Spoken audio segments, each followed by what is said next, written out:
توجہ ہے آپ کی؟ حضرت جی جس حدیث پاک آپ نے ترجمہ کیا کہ آمین فرشتوں کی آمین ہوگی کی وضاحت فرمائے، میں نے تو حدیث پڑھی نہیں ہے۔ نہیں پھر یہ تو نہیں کہیں کہ جو آپ نے پڑھی ہے، یہ حدیث پاک ہے، میں وضاحت کر دیتا ہوں۔ حدیث من وافق تامینہ تامین الملائکہ غفر لہ ما تقدم من ذنبہ وما تاخر، کہ جس بندے نے آمین کہی اور اس کی آمین فرشتوں کی آمین سے مل گئی، اس کے پچھلے گناہ معاف ہو جائیں گے۔ تو ہم تو مانتے ہیں، اس میں لکھا ہوا ہے اونچی کہی، اس نے آمین کہی، اونچی کی تو بات ہی نہیں ہے، تو ہم آمین کہتے ہیں نہیں کہتے؟ بولیے، جس کی مل گئی اللہ اللہ خیر اللہ، اس پہ کون سا مسئلہ ہے؟ اونچی کا لفظ تو نہیں ہے، آمین مل گئی ہے نا، اونچی کا لفظ نہیں ہے۔ فرشتہ، اچھا فرشتہ اونچی کہتا ہے یا آہستہ؟ تو تم تو فرشتوں والی ترتیب پر ٹھہرے ہو اللہ کے بندے، اس پر تو سبحان اللہ بنتی ہے۔ اس پر میں ایک بات آپ کو سناؤں، اونچی کا لفظ ان کو نہیں ملے گا۔ جو حدیث پاک میں ہے نا کہ حضور پاک نے اونچی آمین فرمائی، یہ بھی حدیث ہے، آہستہ آمین فرمائی، یہ بھی حدیث ہے۔ مجھے ایک سوال کا جواب دو غور سے، توجہ سے، حضور نے امام بن کے اونچی کہی یا مقتدی بن کے؟ بولیے بولیے، تو پھر تم مقتدیوں کو کیوں کہتے ہو کہ اونچی کہے؟ اس میں تو صحابہ کی بات ہی نہیں، اس میں تو امام کا مسئلہ ہے۔ میرے بھائی مسئلہ امام کا ہے، تم مقتدیوں کو مجبور کرتے ہیں تھوڑا گزارا۔ ایک بندے نے مجھے کہا مولانا بخاری شریف میں ہے امن ابن زبیر فمن معه فإن للمسجد لجة، کہ حضرت عبداللہ ابن زبیر رضی اللہ عنہ اور باقی مجمع نے آمین کہی اور مسجد گونج اٹھی، ہے بخاری شریف میں؟ میں نے کہا جی ہے۔ صحیح ہے؟ میں نے کہا جی صحیح ہے۔ صحابی کا عمل ہے؟ میں نے کہا جی عمل ہے۔ کون سب نے اونچی آمین کہی؟ میں نے کہا کہی۔ کہتے پھر تم کیوں نہیں کہتے؟ میں نے کہا بیٹا وہ حدیث میں نے پڑھی بھی ہے پڑھائی بھی ہے، ادھر لکھا ہے آمین کہی، سب نے اونچی کہی، نماز کی بات نہیں ہے، دعا کی بات ہے۔ اوہ چاچے اس میں نماز کا لفظ تو دکھا دے، اور یہ میری گھڑی ہے، یہ میں تمہیں تحفہ دوں گا، یہ سعودیہ سے آئی ہے اور میرے تیسرے سسر نے مجھے ہدیہ کیا۔ کون سے نمبر والے نے؟ آپ پتہ ہے ہنسے کیوں ہیں؟ آپ گھڑی پہ نہیں ہنسے، جس جگہ پہ آپ ہنسے ہو مجھے اچھی طرح پتہ ہے۔ تو یہ تحفہ ہے آپ کو، وہاں نماز کا لفظ دکھا دو، وہاں اونچی کہی، او بھائی دعا کی آمین تھی، نماز کی تو تھی نہیں۔ حضرت جی کچھ باتیں ہمیں کہتے ہیں کہ نبی پاک پر وفات آئی ہے، لیکن عقیدہ یہ نبی کی موت عام موت کی طرح سا فرق، نبی زندہ، تھوڑا فرق بتائیں۔ جی ٹھیک ہے، انبیاء کی موت میں اور امت کی موت میں فرق ہے، نبی کی وفات میں اور امت کی وفات میں فرق ہے۔ نبی کا جنازہ یوں نہیں ہوتا جیسے امتی کا ہوتا ہے، کسی نبی کے جنازے میں 4 تکبیروں کی بات نہیں ہے، کسی نبی کے جنازے میں امام نہیں ہے، کسی نبی کے جنازے میں مقتدی نہیں ہے، کسی نبی کے جنازے میں اللہم اغفر لحینا و میتنا والی دعا نہیں ہے، بلکہ نبی کا جنازہ یہ ہے 10 بندوں کی ٹولیاں آتی تھی، حضور پر درود و سلام پڑھ کے چلے جاتے، نہ کوئی امام ہوتا نہ کوئی مقتدی ہوتا۔ بھائی نبی کا نماز جنازے میں امام اور مقتدی اس دھرتی پہ حوالہ ثابت نہیں ہے، تو نبی اور امتی کا تو بہت فرق ہے۔ اسی لیے انبیاء کا مسئلہ اور ہے، امتی کا اور ہے۔ نبی فوت ہو جائے اس کی وراثت تقسیم نہیں ہوتی، امتی فوت ہو جائے وراثت تقسیم ہوتی ہے۔ رسول اللہ نے فرمایا لا نورث ولا نورث ما ترکناہ صدقہ، ہم انبیاء کی جماعت ہیں، ہم وفات پا جائیں ہماری وراثت تقسیم نہیں ہوتی، جو چھوڑ جاتے ہیں وہ صدقہ ہوتی ہے۔ اور مظفر گڑھ چوک سرور شہید کے دوستو، تمہارا ذوق تازہ ہو تو ایک دلیل دے دو۔ حضور نے کیا فرمایا؟ ہماری جو میراث تقسیم نہیں ہوتی امت پہ کیا ہوتی ہے؟ بولیے بولیے کیا ہوتی ہے؟ صدقہ۔ صدقہ کے لیے 2 شرطیں ہیں، جو صدقہ کر رہا ہو وہ متصدق ہوتا ہے۔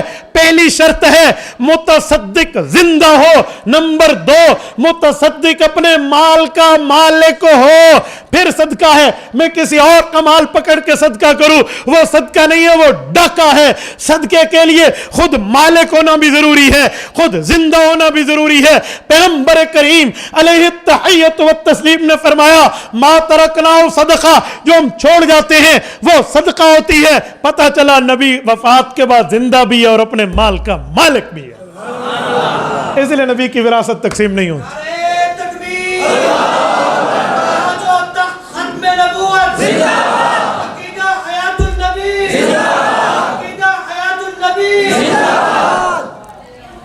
تو بھائی یہ تو پوری بات ہے، کھلی بات ہے، اچھا کچھ لوگ ہمیں کہتے ہیں صدقہ ہوتی ہے، جی ہاں، تو اماں عائشہ رضی اللہ عنہا کا جو گھر حضور نے دیا تھا حجرہ عائشہ، وہ صدقہ کیوں نہیں کیا گیا؟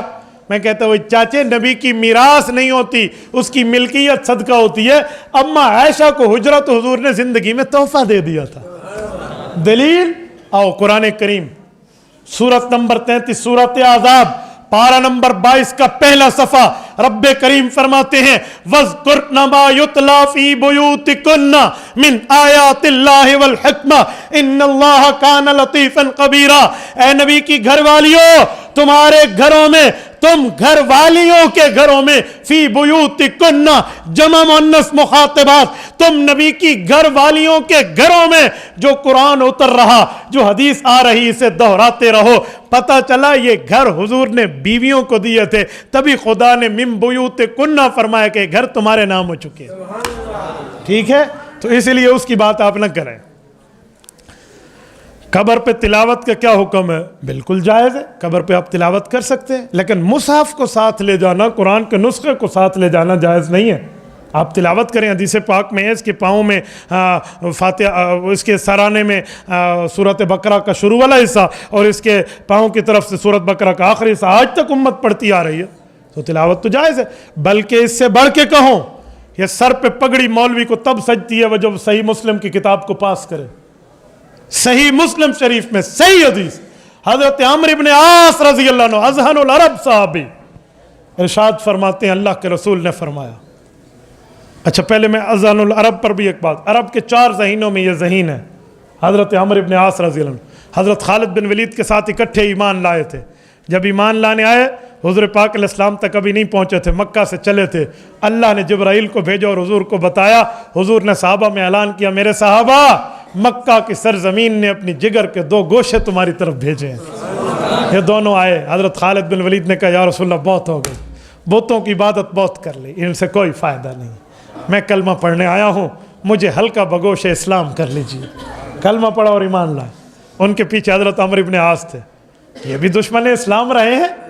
حضرت عمرو بن عاص حبشہ سفر کر کے ایتھوپیا گئے تھے مسلمانوں کو حبشہ سے نکلوانے کے لیے، لیکن جب دل نے پلٹا کھایا تو اسلام کے گرویدہ بن گئے کہ یا رسول اللہ میں بھی بتوں کی عبادت پہ لعنت بھیج دوں، کوئی بتوں نے ہمیں نہیں دینا، ہمیں بھی کلمہ پڑھا لیجئے۔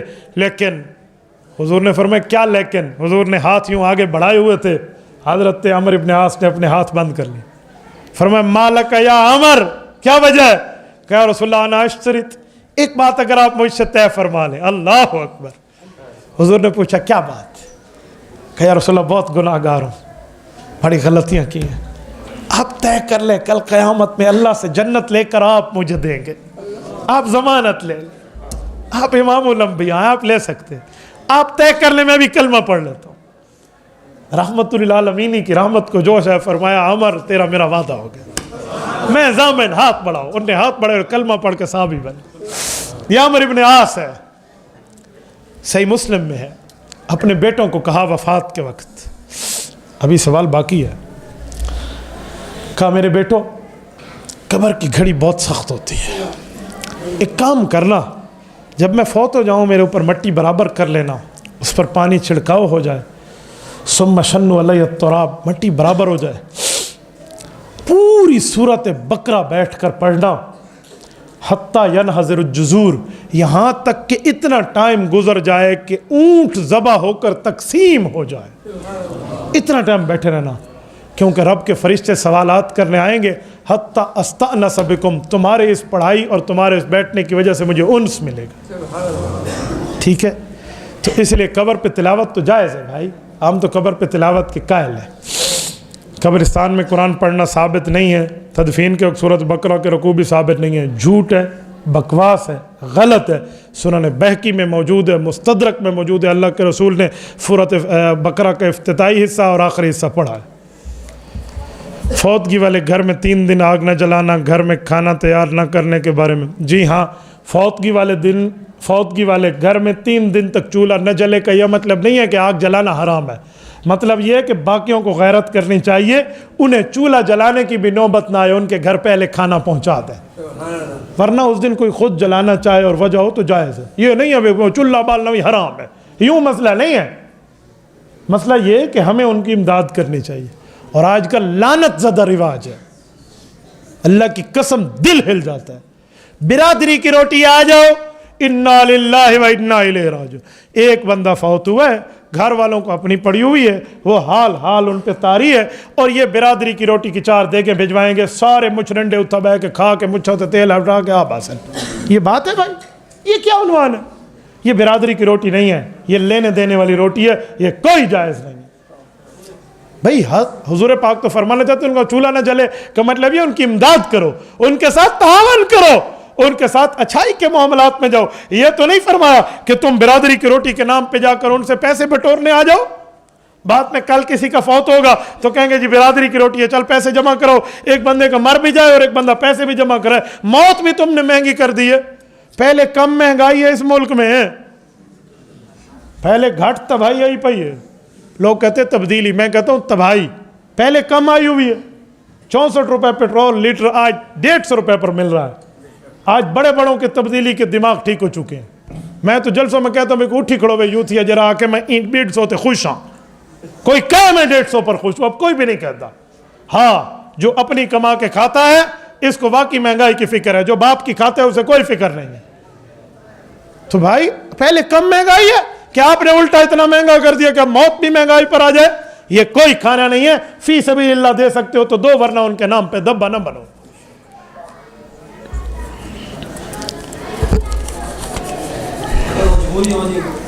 آپ لکھ کر سوال کریں. کچھ لوگ نعرہ لگاتے ہیں نعرہ حیدری یا علی. یہ نعرہ اس طرح ہو سکتا ہے کہ نعرہ حیدری علی شیر حیدری, حضرت علی کا نام شیر علی حیدر کرار بھی ہے. بھائی میں ایک سوال کرتا ہوں, آپ ادھورا اہل بیت کو مانتے ہیں یا پورا مانتے ہیں؟ تو نعرہ صدیقی کا تو آپ نے مجھ سے نہیں پوچھا, نعرہ فاروقی کا نہیں پوچھا, نعرہ عثمانی کا نہیں پوچھا, آپ نے نعرہ حیدری کا پوچھا. میں چاروں کا قائل ہوں. نعرہ صدیقی یا اللہ مدد. جواب بھی ٹھیک ہو نا, حضرت صدیق کے ساتھ کس کی مدد تھی؟ تو حضرت علی شیر خدا کے ساتھ کس کی مدد تھی جب حضرت علی خیبر کا فتح کر رہے تھے قلعہ؟ تو پھر چاروں لگائیں گے. کہے نعرہ صدیقی, نعرہ فاروقی, نعرہ عثمانی, نعرہ حیدری, ہم چاروں کے قائل ہیں. یہ کیا نعرہ حیدری علی شیر حیدری آپ نے کیا بنایا؟ حضرت حیدری شہید رحمہ اللہ تو خود اس نعرے کو بھی قائل نہیں تھے, آپ نے خواہ سے ادھر سے بنا دیا. مفتی صاحب بعض لوگ جنازے کے سلام سے پہلے ہاتھ چھوڑ دیتے, اس مسئلے کی وضاحت. جائز ہے, نماز جنازہ کے 4 تکبیروں کے بعد کوئی ہاتھ چھوڑ دے سلام سے پہلے, گنجائش موجود ہے, وہ چھوڑ سکتا ہے. نماز جنازہ کے سلام کے بعد ہاتھ چھوڑو پھر بھی گنجائش موجود ہے, پھر بھی چھوڑ سکتے ہو. دائیں سلام پہ دائیں ہاتھ چھوڑو, بائیں سلام پہ بائیں چھوڑو, یہ بھی موجود ہے, آپ کر سکتے ہیں. اس میں تینوں مسئلے آپ کے لیے گنجائش اور جائز موجود ہے, اس پر کوئی انکار نہیں ہے. مفتی صاحب جرابوں پر مسح جائز ہے؟ حضور پاک علیہ السلام کے دور والی جرابیں ہوں تو جائز ہے, آج کے دور والی جرابیں ہوں تو جائز نہیں ہے.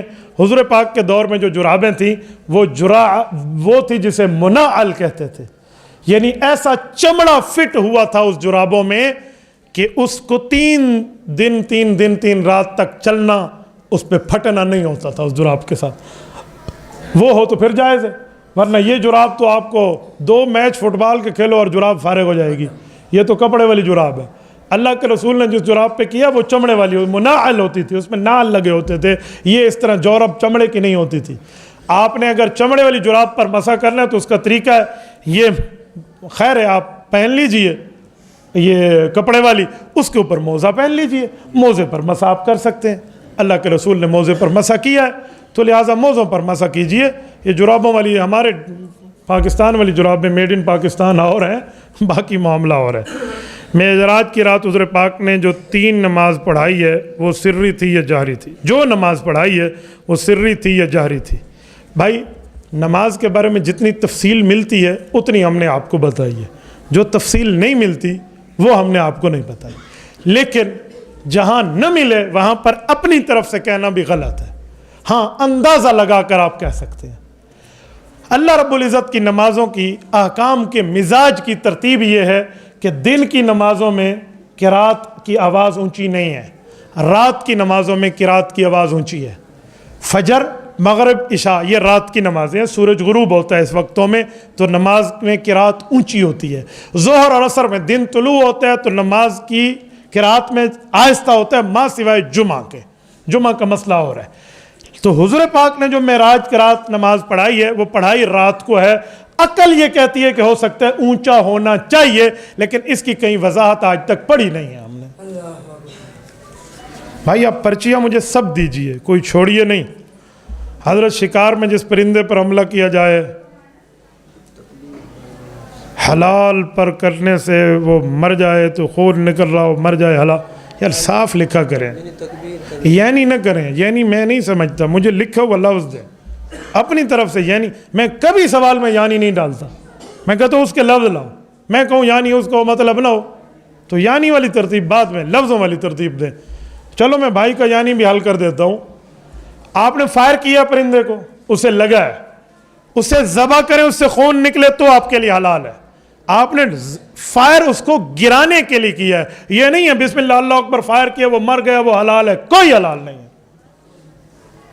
آپ نے حلال کرنے کے لیے اس کو نہیں مارا، اس کو گرانے کے لیے مارا. گرنے کے بعد آپ تکبیر پھیریں گے تو کام بنے گا، ورنہ وہ کتے دے حوالے کرو جا.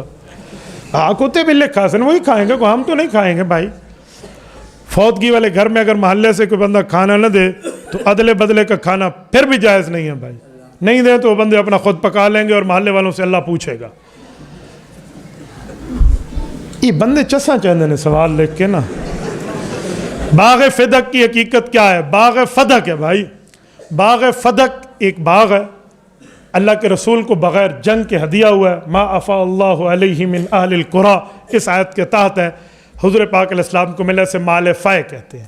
مال فے حضور پاک علیہ السلام اہل بیت میں اور غرباء میں اس کو تقسیم کرتے تھے، اور حضور کا فیصلہ تھا کہ میراث تقسیم نہیں ہوگی. وفات نبوی کے بعد حضور پاک علیہ السلام کی 7 اولادیں تھیں، 3 بیٹے 4 بیٹیاں. حضور پاک کی زندگی میں حضور کی 6 اولادیں فوت ہو گئیں. ایک بیٹی سیدہ کائنات حضرت فاطمہ الزہرا رضی اللہ عنہ چوتھی اور چہیتی بیٹی حضور کے بعد بھی زندہ رہیں. انہوں نے حضرت ابوبکر صدیق کو خط لکھ کر عرض کیا کہ یہ میرے نام پہ کر دیا جائے.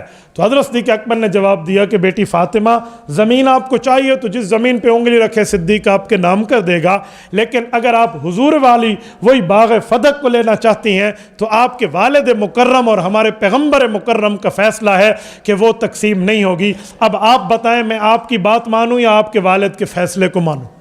تو اما فاطمہ الزہرا رضی اللہ عنہ راضی ہو گئیں، حضرت علی راضی ہو گئے. حضور کے فیصلے کو مانو، اور وہ حضور کا فیصلہ ہی آج تک چل رہا ہے. اور مزے کی بات، جو لوگ کہتے ہیں ابو بکر حق کھا گیا، انہیں کہو جرت کرو اگر ابو بکر کھا گیا ہے تو پھر حضرت علی المرتضیٰ کے دور میں وہ باغ فدق کوئی صدیق نے نوالا بنا کے نہیں کھایا تھا، وہ زمین آج تک برقرار ہے. میں خیبر جاتے وقت دیکھ آیا ہوں، میں نے خیبر کا سفر کیا ہے مدینہ طیبہ سے، آتے جاتے ہم گئے ہیں تو وہ باغ فدق آج بھی برقرار ہے. حضرت علی نے اپنے دور میں اس زمین کو اپنے بیٹوں کو کیوں نہیں دیا تھا؟ شہزادے حسن شہزادے حسین رضی اللہ عنہ آؤ لے لو تمہاری ماں کا حصہ ہے، کیوں نہیں حضرت علی نے دیا؟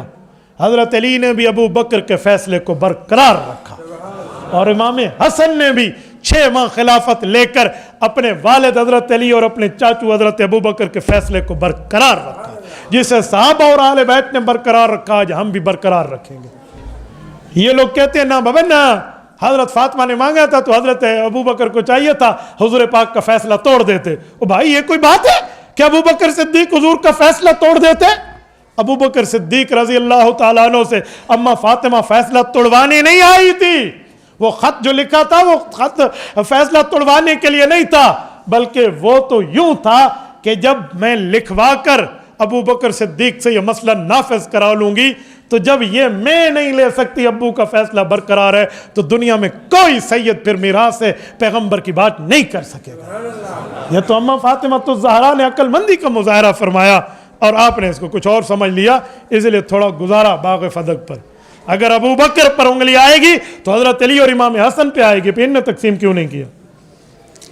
ایک ضدی نے مجھے کہا کہ جب اہل بیت سے حق لے لیا جائے تو پھر وہ واپس نہیں لیتے، اسی لیے حضرت علی نے بھی نہیں دی اور امام حسن نے بھی نہیں لیا. میں نے کہا صبر صبر صبر، لے لیا جائے تو نہیں لیتے، کہتے نہیں لیتے. تو میں نے کہا پھر تجھے کیا اعتراض ہے کہ آج تک نہیں ملا؟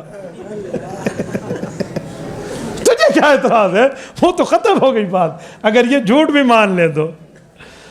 اذان سے پہلے صلاۃ و سلام پر انگوٹھے چومنا، بھائی صلاۃ و سلام سے مراد ہے درود پاک پڑھیں تو آپ درود ابراہیمی پڑھ لیں، لیکن اذان کا حصہ بنا کے آپ اس کو پڑھیں تو یہ اذان بلالی میں ثابت نہیں ہے۔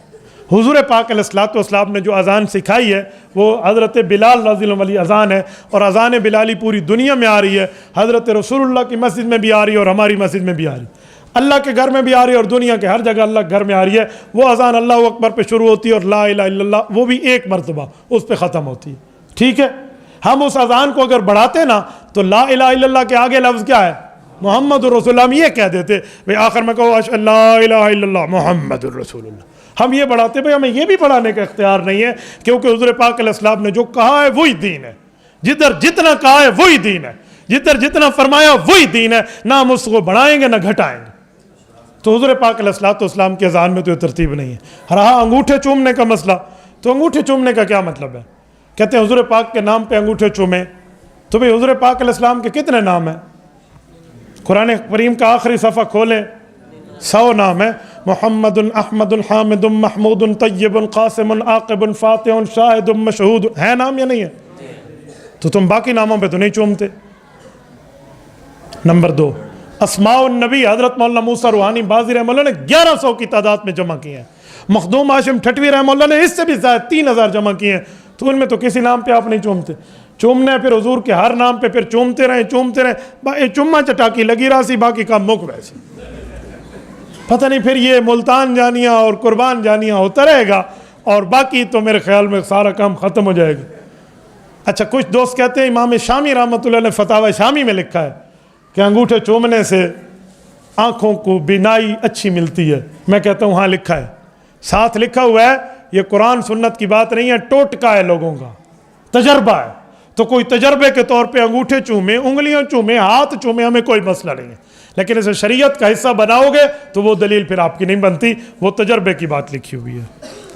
جنازے کی نماز میں ایک سائڈ پر سلام پھیرنا کافی ہے، اس بارے میں دونوں روایتیں موجود ہیں، ایک طرف والا سلام امام شافعی امام احمد ابن حنبل رحمہ اللہ لیتے ہیں، اور دونوں طرف کا سلام امام اعظم ابو حنیفہ رحمہ اللہ لیتے ہیں، لیکن جس بھائی نے یہ لکھ کے بھیجا ہے وہ اصل میں اہل حدیثوں والا جنازہ ٹھیک ثابت کرنا چاہتا ہے، اسے کوئی جو ٹھیک ثابت تم نے کرنا ہے تو پھر وہ جنازہ بھی وہی جو امام شافعی والا ہے پورا ہی پڑھیں، باقی امام شافعی کی باتیں غلط ہیں، اور صرف سلام والا جائز ہے، میٹھا میٹھا ہاپ ہاپ کڑوا کڑوڑ تھو تھو والی بات نہ کریں۔ فرض نماز کے بعد جو لوگ امام صاحب کو سلام کرتے ہیں ٹھیک ہے، یہ کیوں امام صاحب کو سلام، مقتدی صاحب کو سلام کیوں نہیں کرتے جو ساتھ بیٹھا ہوا ہے؟ اس نے کیا قصور کیا ہے؟ نہ ساتھ بیٹھے والے مقتدی کو السلام علیکم تو نہیں کہتے، دور والے امام کو کہتے ہو امام آپ کو حلوہ کھلاتا ہے، کیا مسئلہ ہے؟ بھائی نماز کے بعد ضرورت ہو تو سلام کر لیں، نہ ہو تو نہ کریں، یہ نماز کا حصہ نہیں ہے، اس کو عبادت کا حصہ نہیں سمجھتے آپ۔ مفتی صاحب جنازے کے بعد کی دعا کے بارے میں، ہاں جنازے کے بعد دعا ہے لیکن وہ قبر پہ ہے، حضور علیہ السلام نے جو دعا مانگی ہے جنازے کے بعد وہ قبر مبارک پہ مانگی ہے صحابہ کرام کی، تو وہ جنازے کی دعا ثابت ہے، وہ جائز ہے، وہ آپ مانگیں۔ آپ سلام کے فوراً بعد والی دعا مانگیں گے تو بے وفائی والی دعا ہے کہ دعا ہو گئی اب لوگ چلے جائیں، کیوں چلے جائیں بھائی؟ وہاں تک پوری وفا والی دعا مانگیں گے جو آخر تک رہیں گے۔ حدیث پاک میں ایک قرات جنازے پر ثواب ملے گا، ایک قرات تدفین تک ملے گا، 2 قراتوں کا ثواب ملے گا جو تدفین تک جائے گا۔ تو آپ لوگوں کو ایک دعا کے بعد بھگاتے ہیں، نہ بابا نہ، جنازہ آخر تک جائے گا، وہاں پر دعا مانگیں گے، وہ حضور پاک نے مانگی ہے، یہ حضور پاک کی ترتیب نہیں ہے، نہ حضور نے مانگی ہے نہ حضور نے سکھائی ہے۔ انجینئر جہلمی والے فتنے کے بارے میں بتائیے۔ چلو اس بارے میں تھوڑی تفصیل دیتا ہوں پھر آپ کو۔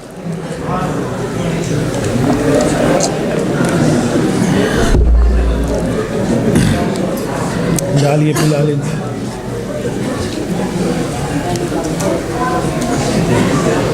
آپ لمبے لمبے سوال کرتے ہیں نا، تو میں نے کہا جی ایک بار پوری بات سن لوں، تو اس انشاءاللہ سوال میں کو نہیں بھیجنا تھا۔ یاد رکھو میں نے بھی آپ کے سوال کے بغیر یہاں سے نہیں اٹھنا۔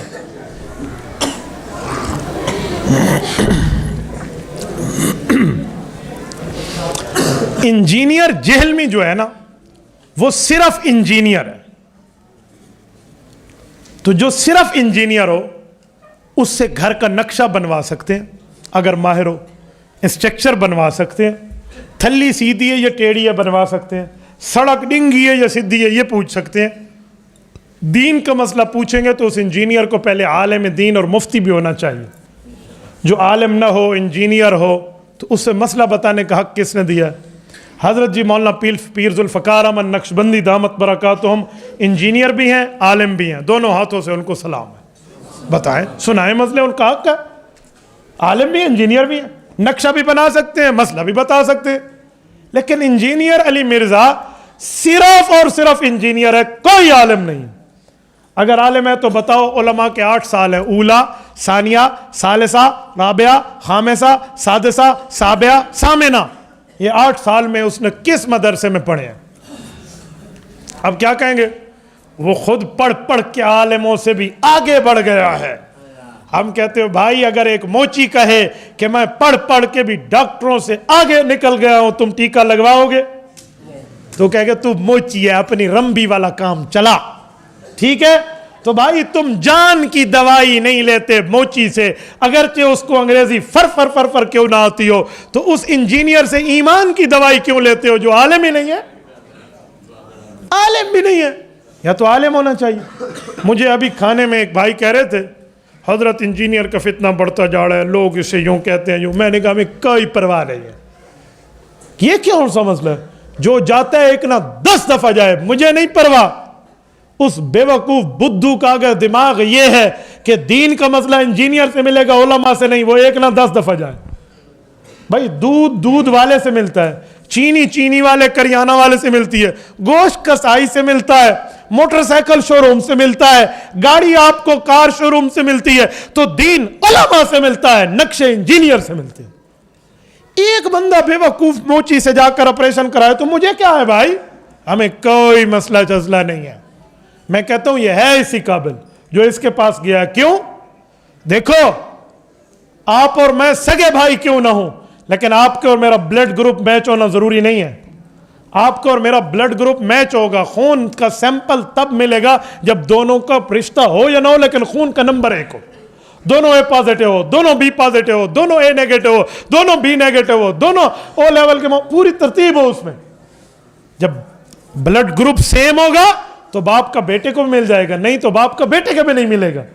تو بھائی جس کا انجینئر کے ساتھ بلڈ ملتا ہے وہ کل سے آج چلا جائے, ہمیں نہیں پرواہ.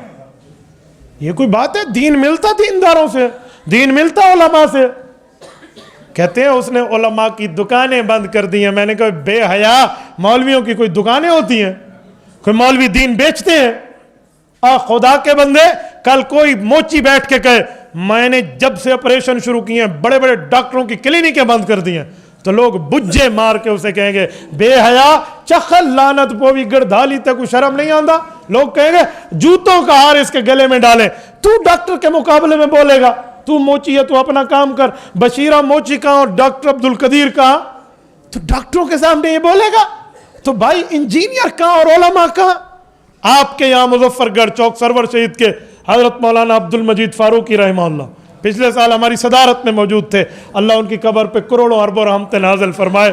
حضرت کی زندگی گزری ہے 60 70 سال حدیثی سروس میں گزر گئی ہے, جن کی داڑیاں سفید ہو گئی ہیں. بخاری, مسلم, ابو داؤد, ترمذی, نسائی, ابن ماجہ اور قرآن کریم پڑھاتے. ان کے مقابلے کا یہ کل کا چھوکرا آ کر بات کرے گا؟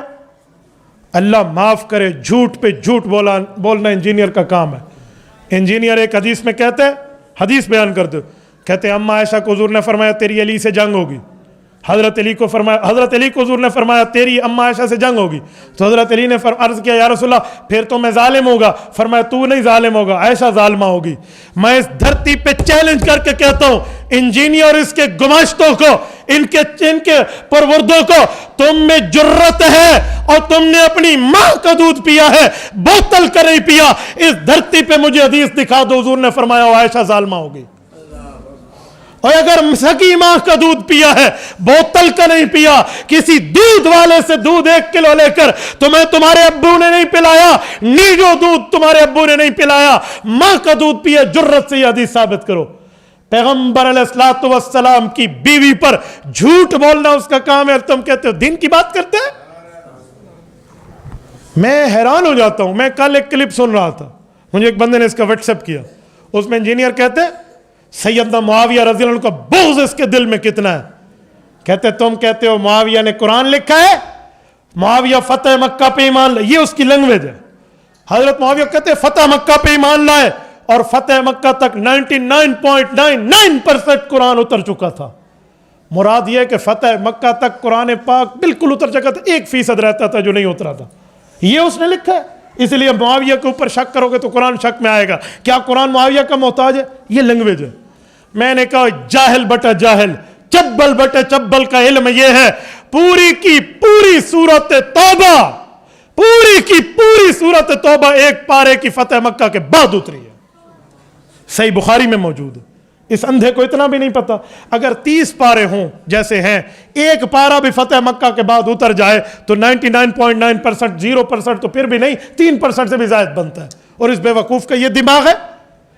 اليوم اکملت لکم دینکم واتممت علیکم نعمتی ورضیت لکم الاسلام دینا والی آیات سورۃ مائدہ پوری سورۃ فتح مکہ کے بعد اتری ہیں. یہ آیات سورۃ اذا جاء نصر اللہ یہ فتح مکہ کے بعد اتری ہے.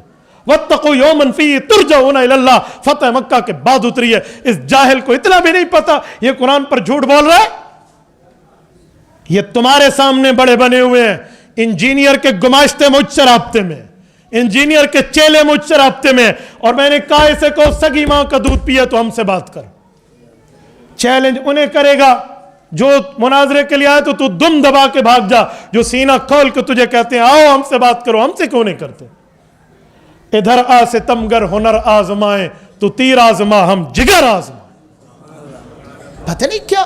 اس دن مجھے اس کے ایک گماشتے نے فون کیا, وہی جو اس کو بڑے بڑے مولویوں سے ملوانے لے جاتا ہے. علی بھائی کہتے ہیں مفتی صاحب کو کہو آپ یا فلاں مولوی سے فلاں آپ ہمارے ساتھ بیٹھ جاؤ المحنت پہ بات کرو. میں نے کہا کل یہ منکر ہو جائے تیری فون سے, پھر اسے کہو خود بات کرے. اس کی مون بند ہے, اس کی زبان گنگ ہے, ہم سے بات نہیں کرتا. میں یقین مانو یہ ہماری بھی کرامت سمجھو, یہ کبھی بھی بات نہیں کر پائے گا. جھوٹ. اچھا پھر ایک گماشتے نے مجھے کہا, وہ کہتا ہے مجھے یوٹیوب پہ سننے والے 1 ملین ہیں اسی لیے اتنے بندے مجھے سنتے ہیں. میں نے کہا مجھے ایک فیس بک پہ سننے والے 1 ملین پلس 2 لاکھ ہیں, 1 ملین سے بھی زائد ہے. آؤ ہم سے بات کرو. تجھے یوٹیوب پہ 1 ملین سنتے ہیں, ہمیں فیس بک پہ 1 ملین سے زائد سنتے ہیں, آؤ بات کر لیتے. تو کہتے اتنے ملین اس کے پیج کے لائکس اور فالوورز ہونے چاہیے, پھر آؤ مجھ میں یہ شرط پوری ہے, ہم سے بات کر لو. ہم سے 2 ہاتھ تو کر لے. کچھ ہم سے کہا ہوتا, کچھ ہم سے سنا ہوتا. غیروں سے کہا تم نے, غیروں سے سنا تم نے. دلائل کی دنیا میں تیرا منہ بند نہ کر دوں تو کہنا میں نے ماں کا نہیں, میں نے بوتل کا دودھ پیا تھا.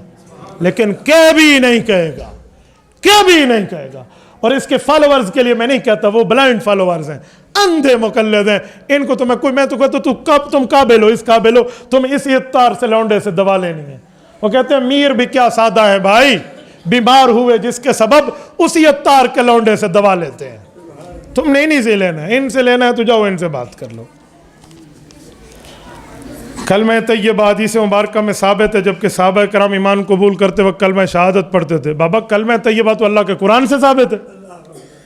سورت محمد اٹھا لیں, فَعْلَمْ أَنَّهُ لَا إِلَهَ إِلَّا اللَّهِ. اگلی سورت فتح اٹھا لیں, محمد الرسول اللہ. یہ 2 آیات کلمہ طیبہ کی ہیں. آپ کہیں گے الگ الگ کیوں ہیں؟ اسی لیے کہ اللہ نے ہمارے اوپر رحمت کی ہے. اگر یہ اکٹھا ہوتا تو ایک آیت بن جاتی. اور پلید آدمی جس جنبی ہو اور وہ مر رہا ہوتا تو کبھی پوری آیت نہ پڑھ سکتا, کیونکہ پلید آدمی آیت نہیں پڑھتا. اللہ نے رحمت کی ہے کہ کوئی بندہ پلیدی میں بھی مر رہا ہو, جنبی حالت میں بھی وہ کلمہ پڑھ سکے. پوری آیت نہیں ہے تاکہ حلال موت آئے اس کو. تو اللہ نے تو رحمت کی ہم پہ. تو یہ قرآن کریم میں موجود ہے, حدیث پاک میں واضح طور پہ موجود ہے, مستدرک علی الصحیحین میں ہے. حضرت آدم علیہ السلام فرماتے ہیں, حضرت عمر کی روایت ہے, حضور پاک نے فرمایا فرأیت علی قوائم العرش مکتوبہ لا الہ الا اللہ محمد الرسول اللہ. حضرت آدم نے فرمایا جب مجھ میں روح آئی میں نے سر اٹھا کے دیکھا لا الہ الا اللہ محمد الرسول اللہ کے عرش پہ لکھا ہوا تھا. تو ہم تو اس کلمے کے قائل ہیں. باقی رہا کلمہ طیبہ کے بعد کلمہ شہادت, ہم اس کے بھی قائل ہیں. ہم تو کلمہ شہادت بھی پڑھتے ہیں, کلمہ طیبہ بھی پڑھتے ہیں, دونوں کلمے پڑھتے ہیں بھائی, ہم ریورس گیئر والے نہیں ہیں. ڈاکٹر اسرار مرحوم کے بارے میں آپ کیا رائے ہے؟ ان کی قرآن کریم پر بڑی اچھی خدمات ہیں, اللہ پاک انہیں ان خدمات پر جزائے خیر عطا فرمائے. کچھ مسائل ہیں ان میں علماء دیوبند نے ان کی مخالفت رکھی ہے، ان کے کچھ مسائل پہ پکڑ رکھی ہے، خصوصاً مولانا یوسف لدھیانوی رحمہ اللہ نے، ڈاکٹر مفتی عبدالواحد صاحب لاہور والے رحمہ اللہ نے، ان حضرات نے ان پہ پکڑ کی ہے، تو اس لیے ان مسائل تک تو اختلاف ہے۔ باقی اللہ پاک ان کی مغفرت فرمائے، کو ہم کو کفر شرک کا فتویٰ تو نہیں دیتے۔ بریلوی حضرات کہتے ہیں کہ آپ صحابہ ناموس کی ریلی نکالتے ہو تو پھر اور میلاد کے جلوس کیوں نہیں نکالتے؟ بھائی صحابہ کی ریلی جو لوگ نکالتے ہیں وہ کہتے ہیں احتجاجی جلوس۔ احتجاجی کا کیا معنی؟ کہ اس دن صحابہ کے نام پہ چھٹی کرو، ٹھیک ہے؟ تو وہ احتجاج نکالتے ہیں کہ صحابہ کا یوم مناؤ، صحابہ کے نام پہ چھٹی کرو تاکہ امت کو پتہ چلے آج اسکول کی چھٹی اسی لیے کہ ابو بکر، عمر، عثمان، حیدر رضی اللہ عنہم کی وفات کا دن ہے۔ وہ تو اس لیے کہتے جیسے اقبال ڈے، آج اقبال ڈے، علامہ اقبال کی قبر پہ اللہ کروڑوں اربوں رحمت نازل فرما، ہم تو مانتے ہیں نا، تو اقبال ڈے چھٹی تھی، ایسے قائد اعظم ڈے ہوتی ہے چھٹی ہو، تو وہ کہتے ہیں صحابہ ڈے مناؤ، اہل بیت ڈے مناؤ، چھٹی ہو، تو وہ تو احتجاجی ہے، وہ کوئی ثوابی تو ریلی نہیں ہوتی، بھئی اس ریلی میں جو آئے گا اتنا ثواب ملے گا، جو نہیں آئے گا بے ایمان ہے، یوں نہیں ہے۔ اور میرے بھائی جو تو جلوس نکالتا ہے اس دن تو آلریڈی چھٹی ہوتی ہے، تو کس کا نکالتا ہے پھر؟ تو کس کا نکالتا ہے؟ تو آلریڈی چھٹی ہوتی ہے، اور تو اسے دین سمجھ کے نکالتا ہے، تو پھر نہ حضور نے نکالا، نہ صحابہ نے نکالا، نہ اہل بیت نے نکالا، نہ امام حنیفہ نے نکالا، نہ شیخ عبد القادر جیلانی نے نکالا، نہ داتا گنج بخش رحمہ اللہ نے نکالا، نہ بابا فرید شکر گنج رحمہ اللہ نے نکالا، تو پھر تو کیوں نکالتا ہے؟ اور اگر تو کہتے ہیں رواجی ہے تو پھر رواج کے طور پہ نکال، پھر اس کو ثواب نہ کہے، ثواب کہے گا تو دلیل دکھا دے، دلیل تیرے پاس ہے نہیں، پھر رواج تو کہتا نہیں ہے، اس لیے چیم گو والی بات ہے، گوما گو والا مسئلہ ہے، واضح مسئلہ کریں تو بات بنے۔ پینٹ میں نماز ہوتی ہے یا نہیں؟ پینٹ شرٹ انگلش میں لکھا ہے، میرے بھائی نے اس کو اردو میں شرٹ لکھنا نہیں آتی تھی، اللہ تجھے حج پہ لے جائے اردو کی بورڈ لکھنا سیکھیں۔ میں لوگوں کو کہتا ہوں، مجھ سے سوال کرتے میں کہتا ہوں اردو میں لکھو، رومن انگلش میں لکھ کے بھیجتے ہیں، اردو کی بورڈ ان کا ہو گیا، اردو بیچاری سیاں موئی ہے، اس کے پاس کوئی چیز نہیں ہے، تو اردو کی بورڈ میں لکھنا سیکھیں۔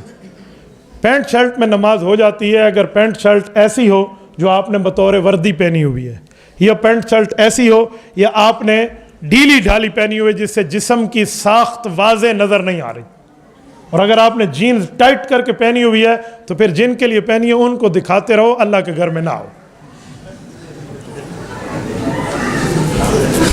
آپ ہنسنے لگ گئے۔ مجھے ایک بندے نے کہا پینٹ شرٹ پہ نماز ہوتی ہے، میں نے کہا جی ہاں تیری ہوتی ہے، پچھلی صف والے کی نہیں ہوتی۔ نماز کے بعد ذکر زور زور سے کرنا جائز ہے یا نہیں؟ بیٹا نماز کے بعد زور سے ذکر کرو گے لا الہ الا اللہ، تو جس کی پیچھے رکعت رہ گئی ہوگی اس کو بھول جائے گا، ایک رہی ہے یا دو رہی ہے، تو نماز کے بعد اتنا اونچا ذکر نہ کرو کہ نماز ہی اس کی رہ جائے، وہ آہستہ آہستہ ذکر ہے وہ آپ کر سکتے ہیں۔ ہاں اس وقت آپ اونچا ذکر کریں جب نہ کسی کی نیند خراب ہو، نہ کسی کی نماز خراب ہو، نہ کسی کی تلاوت خراب ہو۔ کیا فرماتے ہیں مفتیان کرام؟ جس آدمی کو قطرہ والی بیماری ہو، اب وہ شخص نماز کے لیے کھڑے ہو تبدیل کر سکتا ہے، نماز کے دوران قطرہ نکل جائے تو یہ قطرے اکثر آتے ہیں، کس چیز کے قطرے ہے؟ وہ تو آپ نے لکھا نہیں ہے، خون کے قطرے کہو، پھر قطرے نکل آتے ہیں، قطرے کی تکلیف ہے، خون کے بھی تو قطرے ہوتے ہیں، نہ وہ ایک کے قطرے ہیں دنیا تے اور کوئی قطرے نہیں ہیں، تو وہ ساتھ لکھے نا، واضح سوال لکھا کرو، تو صحیح مزے چاہتے ہوئے سوال بھائی آوے مول صاحب دیکھو اوئی 2 منٹ سارا مذاق اڑاوے۔ بھائی اگر یہ خون کے قطرے کی بات ہے تو آپ کی نماز نہیں ہوتی، اور اگر میں سمجھ رہا ہوں شاید وہ کہیں گے یہ نہیں، وہی ڈال دیں نا۔ اگر پیشاب کے قطرے کا مسئلہ ہے تو پیشاب کا قطرہ واقعی نکلتا ہے یا آپ کو شک ہے، تو اس کو چیک کرنے کے لیے ایک بار قطرہ نکلا ہے تو فوراً پکڑیں شلوار اور جائیں واش روم جا کر دیکھیں نکلا ہے یا نہیں، آپ کا شک دور ہو جائے گا۔ اگر نہیں نکلا تو آئندہ شک کو چھوڑ دیں، اور اگر واقعی نکلا ہے تو پھر آپ کی نماز ٹوٹ گئی، وضو ٹوٹ گیا، آپ کو جگہ دھو کر دوبارہ وضو کر کے نماز پڑھنی پڑے گی۔ اللہ خیر سن۔ اس کا ایک حل بھی ہے، وہ حل یہ ہے کہ آپ جتنا زور سے پیشاب آیا ہوا ہو، حکم تو یہ ہے کہ نماز سے پہلے کرو، لیکن اس آدمی کو چاہیے یہ نماز کے بعد کرے، کیونکہ قطرے پیشاب سے پہلے نہیں نکلتے، بعد میں نکلتے، تو نماز پڑھ لے اس کے بعد پیشاب کر لے، اگلی نماز تک قطرے گرتے رہیں گے، اس کو دھو لے، پھر نماز کے لیے آ جائے، پھر نماز کے بعد پیشاب کرے، پھر قطرے نکلتے رہیں گے، اگلی نماز تک پھر شلوار کو دھو لے، پھر آ جائے اسی جگہ کو دھو لے۔ بھائی یہ ترتیب ہے، باقی یہ مسئلہ مولویوں کا کم اور حکیموں کا زیادہ ہے، کسی حکیم سے ابدنا رابطہ کرو۔ حضرت کچھ لوگ کہتے ہیں کہ آپ یہاں پر یا رسول اللہ نہیں کہتے، تو ہم قبر پر مردوں کو یا علی القبور کیوں کہتے ہیں؟ کیا حضور میں اور ان میں فرق ہے؟ کون کہتا ہے کہ ہم یا رسول اللہ نہیں کہتے؟ بھائی ہم تو حضور کی قبر پہ یا رسول اللہ کہنا ثواب سمجھتے ہیں۔ مسئلہ یہ ہے کہ قبر پہ جا کے کہو یا رسول اللہ، الصلاۃ والسلام علیک یا رسول اللہ۔ کون ہے حضور کی قبر پہ؟ تمہیں کون روکتا ہے؟ السلام علیک ایھا النبی کہو، تمہیں کون روکتا ہے؟ اللہم صلی علی محمد پڑھو، تمہیں کون روکتا ہے؟ مسئلہ یہ ہے کہ ادھر سے کیوں کہتے ہو؟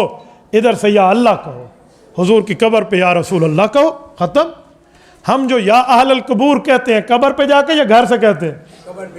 ورنہ یہیں سے کہتے ہوں گے السلام علیکم یا اہل القبور، وہ کہیں گے وعلیکم السلام یا اہل التنور۔ تو خدا کے بندے ساتھے بندے بیٹھے ہو، کیا دنیا میں کہہ رہے ہو؟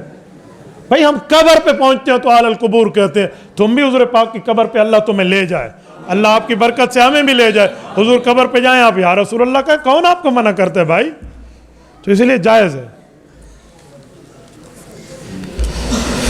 ایک مولوی کا کہا کہ وہ مولوی سب سر پہ قرآن رکھ کے کہتے ہیں کہ حضور پاک نے زندگی میں ایک نماز بھی رفع دین کے بغیر نہیں پڑھی۔ جھوٹ بولتا ہے، سر پہ قرآن رکھ کے بھی جھوٹ بولتا ہے۔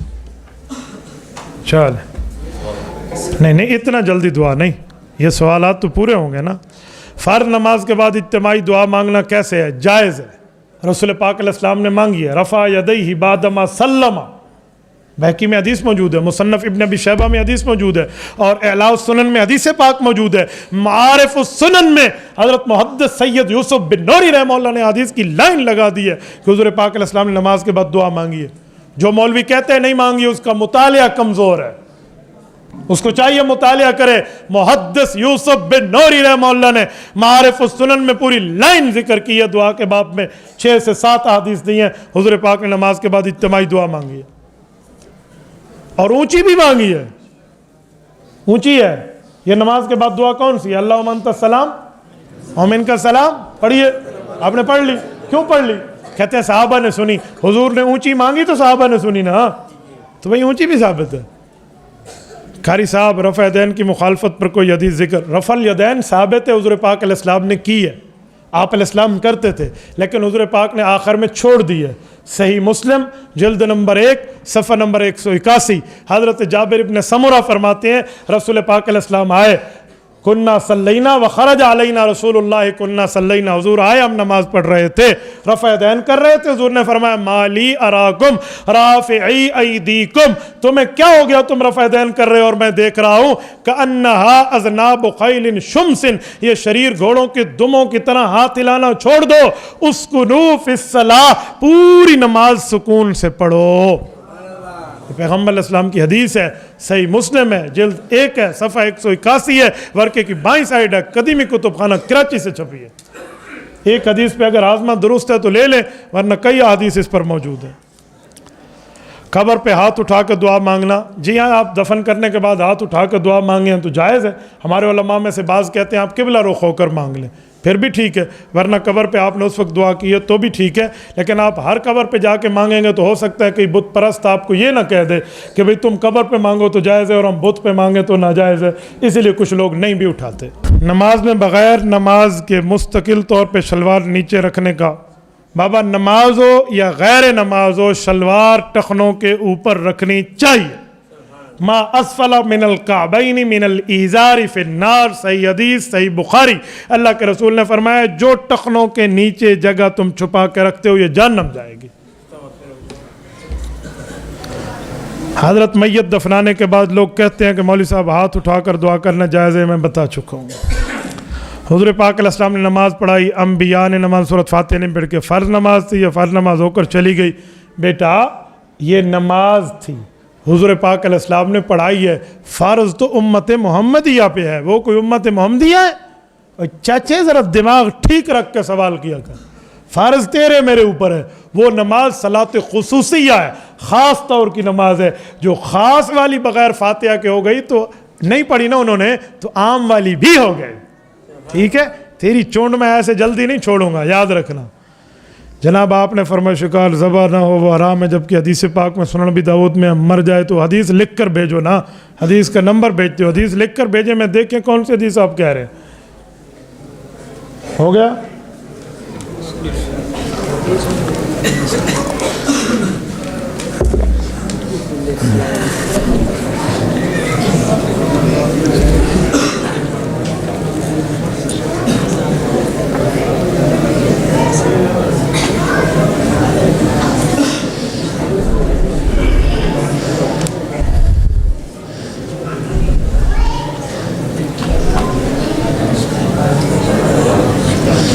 دیکھا اب حدیث پاک سامنے آئی تو بچے کی بات پوری ہو گئی. سوال لائیے ذرا. میں نے آپ کو گن والی بخار کی بات کی ہے, جو گن والا فائر لگتا ہے, تیر والی کی بات نہیں ہے. تیر اس کی گردن پہ لگے وہ معاملہ اور ہے. جو آپ نے فائر مارا ہے تو اس سے اس کا خون دم مضفو نہیں نکلتا. تیر کا مسئلہ اور ہے. فائر جسم کو پھاڑتا ہے. میں نے فائر کی بات کی, آپ نے حدیث تیر کی لائی, اس لیے میں نے کہا حدیث پاک سامنے ہو تو بات کھل جائے گی. فائر کا مسئلہ اور ہے, تیر کی بات اور ہے.